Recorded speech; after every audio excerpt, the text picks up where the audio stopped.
I'm Aline, and my study was about the value of BIM for owners. So it was a multi-stakeholder study focused on mainly on an office building. So just to give some context, let me just, yeah.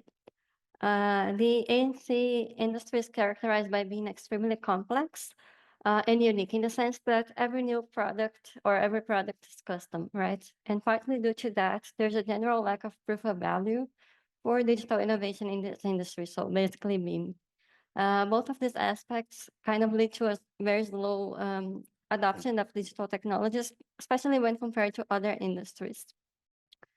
So the owner is the main driver for BIM implementation. So my objectives in this study were to investigate mainly the benefits profited by owners in BIM projects and to provide insights into how they can potentialize savings with BIM.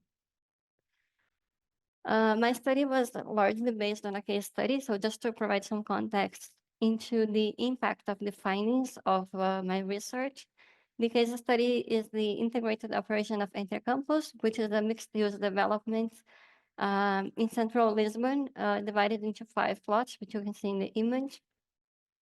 They had, they had over 50 companies collaborating on this project with BIM clauses in all of the contracts with the service providers. Their BIM processes were guided by Limson Consulting, which is the company with whom this dissertation was developed. And in their tendering for general contractor, the EIR had asked the tendering participants to provide prices for some BIM-related activities, which is doesn't really happen in every project. So the federated model, which you can see now on the screen, has over 65 models and also a point cloud survey of the surroundings. Just for context, this was this owner's first development in BIM. My study was done on a hybrid approach, so I have a qualitative study and a quantitative study. For the first one, this was first based on interviews with multiple stakeholders. So 67% of the participants were from the case study. And the purpose here was to understand the impacts from the perspectives of multiple roles within a project. So we had project managers, cost managers, site supervisor, etc. And the other 33% of the participants were owners, not related at all to the case study. And the purpose was really to understand the impacts from the perspective of owners in a broader context. The three main indicators from these interviews were that 94% of the participants stated that BIM contributes immensely to project savings, which was the main topic of the study. 89% mentioned reducing risks, generally speaking, as a major BIM benefit, and 88% see the potential of BIM adding value in the sale of an asset. So first, of course, talking about the benefits. BIM is about information, and so one of the main benefits reported was that BIM processes lead not only to better availability of information, but also the richness of the data available. So because this information is structured, finding information is faster and processing it is easier. And here the CDE, the common data environment, is really important for making up what is essentially a project database. And this contributes to improved information flows, as shown in the graph. So ideally, you have less data loss when you have transitions in the project. BIM is inherently a more collaborative approach, and this also contributes to information flows as there is less information latency and redundancy across the project development. And on the other hand, too much information can quickly become an issue as it leads to data pollution and takes away from some of the benefits. So with BIM, because the requirements are defined early on in the project, it's easier kind of to stay within scope and not over-deliver or under-deliver. And lastly, this is an interesting topic that came up in the interviews, which is that this project database, can actually be quite beneficial in commercial transactions. So because for the owner, it is faster to prepare information packages and it speeds up the due diligence process. So transparency from the owner side, it just makes the whole commercial transaction of selling a building essentially a lot faster. or it can help with that. In terms of verifications and quality control, this was brought up in a few ways during the interviews, but one significant instance in the case study is that they were able to track project versus as built. So here you can see in the image, they compared a point cloud survey of the excavations with the project models to see if there were major deviations that would require project adjustments. Because if there were, that would incur as costs for the owner later on. In terms of better project comprehension, a significant impact is the level of BIM, is the level of comprehension that people get of a project almost immediately by navigating in the model and being able to access the information contained in it. It's completely different than analyzing plans and sections and etc. So that's one of the most significant impacts. And in that regard, the most accountable decision makers in a project usually have the least amount of time to make decisions. There are very limited opportunities to present the project to them. So with the model, what they see in the model is what they will see in the construction site. It helps to avoid change orders later on because they understand very quickly what's being proposed and what they're approving.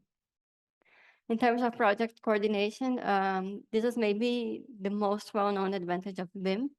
So it was naturally brought up by 83% of interviewees. It was talked a lot about this. But in this regard, it's important to note that because of the dynamics of the construction process, problems still arise during the construction.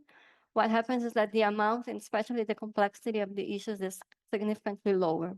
And this was mentioned as one of the main benefits for the owner. And the impact in quantity takeoff was discussed by the majority of interviews from the case study as a major benefit also. This can happen by the means of automated quantity takeoff, easier verifications and updates, budget deviation analysis, which I will show a little bit later on, and simulation of costs. So this was clearly a very important benefit in the case study. So interestingly, the interviewers who reviewed the most impactful benefits of from BIM were also those who talked about it enabling data-driven processes. In long-term scenarios, it's possible to identify, for example, the cause of recurrent issues across projects, the main causes of delays, the types of issues with the most impact on cost for the owner, etc. So you can take this data from one project and use it later on as to help you make decisions. Ultimately, the use of BIM helps to mitigate risks for all parties concerned, and exceptionally, it lowers the investment risk for the owner. And this comes as a result from overall better management of processes, information, and quality control. In terms of costs, most owners and both project managers interviewed said that the costs are easily paid off with BIM. So one evident cost, which was pointed out by 78% of the participants, is the BIM management consultants. However, this was every single one of them also stated that this cost is easily justified because this is the entity that kind of helps guarantee the quality of the process as a whole. For the case study, it only represented about 0.07% of the total construction cost. The most significant factor of cost was found to be requiring the contractors to work in BIM, so during the construction phase, and this ranges typically between 0.5 to 1% more than if they were to work in traditional means. So on top of the price they would traditionally charge. In the big picture, when analyzing all costs of a development, BIM costs have a small impact on the final budget for the client or for the owner, while the advantages have very significant impacts, not only in terms of savings, but also in terms of quality of the processes and, of course, the quality of the final product. So for the quantitative analysis, one of the most significant impacts of BIM is the possible reduction of delay in the construction site. So with data gathered in the interviews, it was possible to reach like an estimated minimum cost per month of delay in the construction phase, and this was considered in the estimated savings. So the first thing that I analyzed was the clash detection. So 500 issues, this for the case study. At the end of the design stage, there were still 500 issues that were unsolved.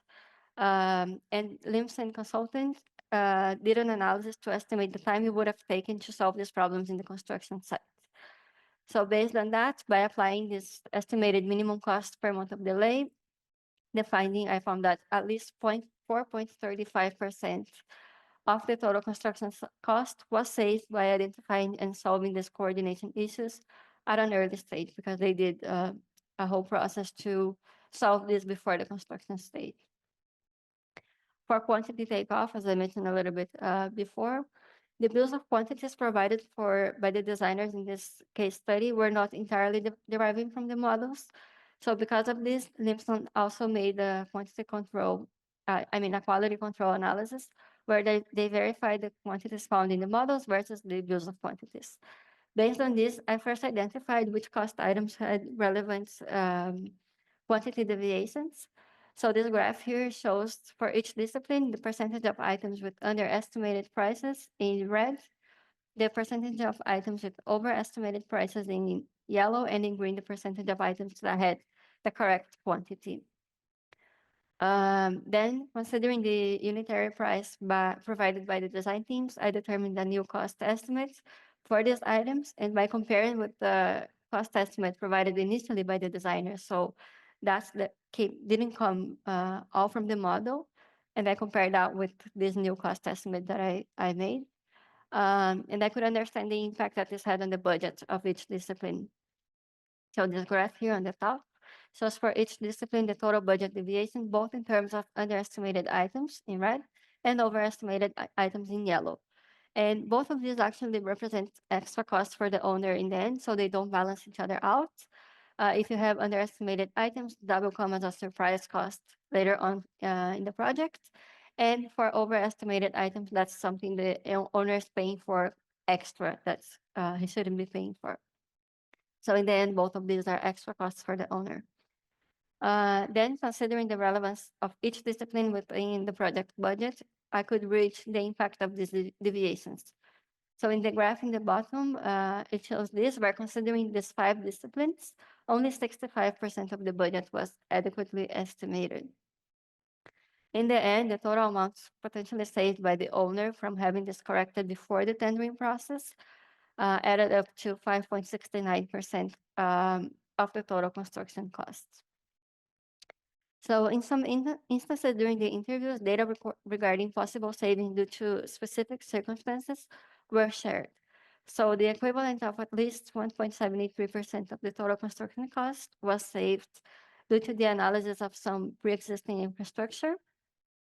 0.5% was saved due to a single change order that was avoided, and the owners attributed this to BIM. They say that if it wasn't developed in BIM, likely they wouldn't have identified this early on. And 0.29% could have been saved if specifically complex column had the coordination done in BIM. It actually caused a month of delay, so this could have resulted in 0.25% of the total construction costs saved. So all of this together adds up to a the estimated minimum potential savings enabled by BIM in the case study correspond to 10.56% of the total construction costs. And this stems from a conservative approach. So we only analyzed a few instances of these project-specific situations, and the quantity takeoff and the class detection were also done from a conservative approach. In terms of costs, the total cost for hiring the contract to carry out the work in BIM, having a BIM management consultancy, and also having the CDE subscription, so the common data environment, all of this together represent 3.56% of the total construction cost, which is only about a third of the minimum potential savings estimated. In conclusion, the potential benefits found in this study are about 3 times higher than the costs. Of course, this is only possible with deep-rooted process changes and mindset. So the owners had this very clear. They understood from the beginning that to have this working, they would need to have some significant process changes and mindset changes. And they took care that BIM was developed as adequately as possible in their context. And of course, it's imperative to carefully involve people. You can have the processes well designed and everything, but in the end, it's about the people who are behind the computer working. And if they don't understand the benefits of BIM, you won't get as many benefits as you could. The outcomes of this study are that this partial analysis can be used for different assessments regarding BIM. So you can, if you want to analyze just quantity takeoff or something like that, you can do that. Also, in the interviews, a lot of people volunteered information about what they saw that didn't work in their experience working with BIM and what they saw that works really nicely with BIM. And so this was all compiled into a list of recommendations for owners who want to implement BIM. And in the end, also, we have an industry report, which is what you see now on the screen, changing pages. This was also a result from this study. So that's it. Thank you.